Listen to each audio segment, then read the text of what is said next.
prepare seu coração. A partir de agora, programa Bíblia Sem Arrodeio. E falou o leproso: se o Senhor quiser, pode me purificar. Jesus estendeu a mão e disse: quero ser limpo.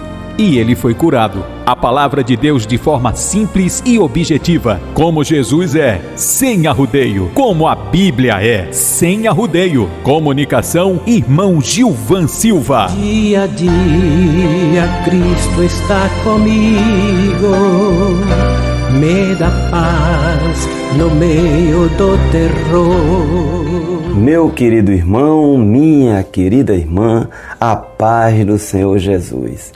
Que esta paz doce alcance sua família.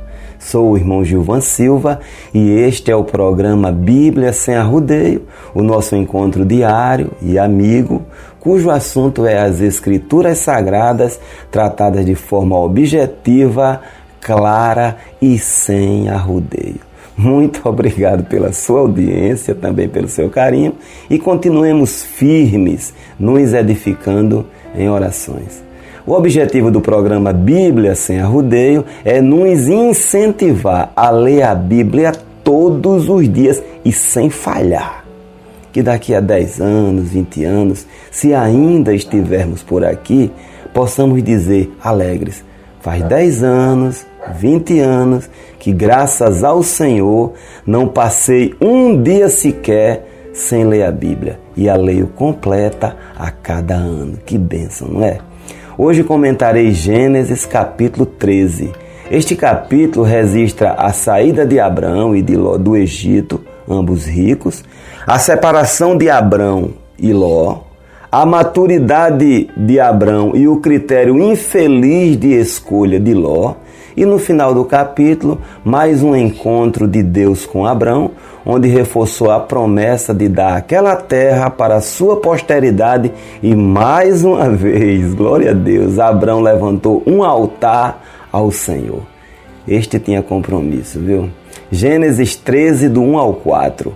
O texto diz que Abrão saiu do Egito e foi para o Negueve, onde ele já havia passado. Depois foi para o lugar em que anteriormente havia levantado um altar. E ali, entre Betel e Ai, ele invocou o nome do Senhor. Olha, meu irmão, este hábito de depender do Senhor é fundamental para o servo. Todas as grandes decisões que eu tomei no impulso, ouça bem, amarguei decepção. Por outro lado, todas as vezes que invoquei o nome do Senhor nas decisões, sempre jubilei com os resultados. Gênesis capítulo 13, versículos 5 ao 11. Esta parte registra o que motivou a separação de Abraão de Ló. Na medida que as oportunidades foram surgindo, assim como Abrão, Ló foi ficando rico. Nessa altura, certamente Ló já era homem feito. Devido os gados de ambos serem muitos para a terra disponível, eu digo no sentido de comportar pastagem e também os currais, os pastores deles, não eles propriamente, começaram a divergir na disputa de espaço. Isso chegou ao conhecimento de Abrão e de Ló. Na resolução do problema, Abrão deixou um exemplo tremendo, digno de imitação. Veja, ele tomou a iniciativa, aprendamos, de procurar Ló para decidirem juntos e deu a prioridade a Ló. Isso se chama maturidade, segurança em Deus e afeto pelo outro. Agora veja só Deus pelos lábios de Abrão. Para que não haja contenda entre mim e ti, e entre os meus pastores e os teus pastores, porque irmãos somos. Que maravilha, não é? Aqui eu faço uma pausa. O termo hebraico traduzido por irmãos, áximo, não é aplicado unicamente para o sentido de irmãos, filhos do mesmo pai e da mesma mãe. Não. O sentido aqui, dentro do contexto, a gente já leu, remete para o modo de tratamento. Irmãos no sentido de afinidade fraternal, laços de afeto, ok? Para você talvez seja desnecessário falar isso, mas é que há quem entenda nesse texto que Abrão e Ló eram literalmente irmãos, e não eram. Abrão era tio e tutor de Ló, ok? Continuemos. Abrão, ele ofertou a Ló a prioridade na escolha do lugar, né? Ló, ele aceitou, mas ele enxergou somente, meu irmão, num prisma da vantagem imediata. Foi muito infeliz. Veja como disse Abrão: não está toda a terra diante de ti? Se escolheres a esquerda, irei para a direita. Se a direita escolheres, eu irei para a esquerda. E levantou Ló os seus olhos, misericórdia, levantou os olhos, e viu toda a campina do Jordão. Aqui está falando no sentido dele ter olhado mesmo, né? E viu toda a campina do Jordão, que era toda bem regada, antes de o Senhor ter destruído Sodoma e Gomorra. Olha, e escolheu Ló a campina do Jordão. Ló usou o pior critério para escolher: a vantagem financeira. Ele não pesou aonde estaria plantando sua família. O critério ambiente moral ficou de escanteio. O problema, meu irmão, das escolhas sem invocar o nome do Senhor, sem pedir auxílio ao Senhor, é que a vida não se resume no hoje. Minha saudosa mãe dizia que o mundo dá muitas voltas, ou seja, ao decidir, ao falar, ao agir, pensemos no amanhã. A vida não se resume no hoje. Gênesis 13, versículo 12 e 13. Abrão habitou então na terra de Canaã, ciente que a terra era presente de Deus, e Ló habitou nas cidades da campina, e suas tendas se estenderam até Sodoma. A Bíblia diz que eram maus os homens de Sodoma e grandes pecadores contra o Senhor. Veja, o termo sodomita na língua portuguesa tem origem num hábito homoafetivo daquele lugar, Sodoma.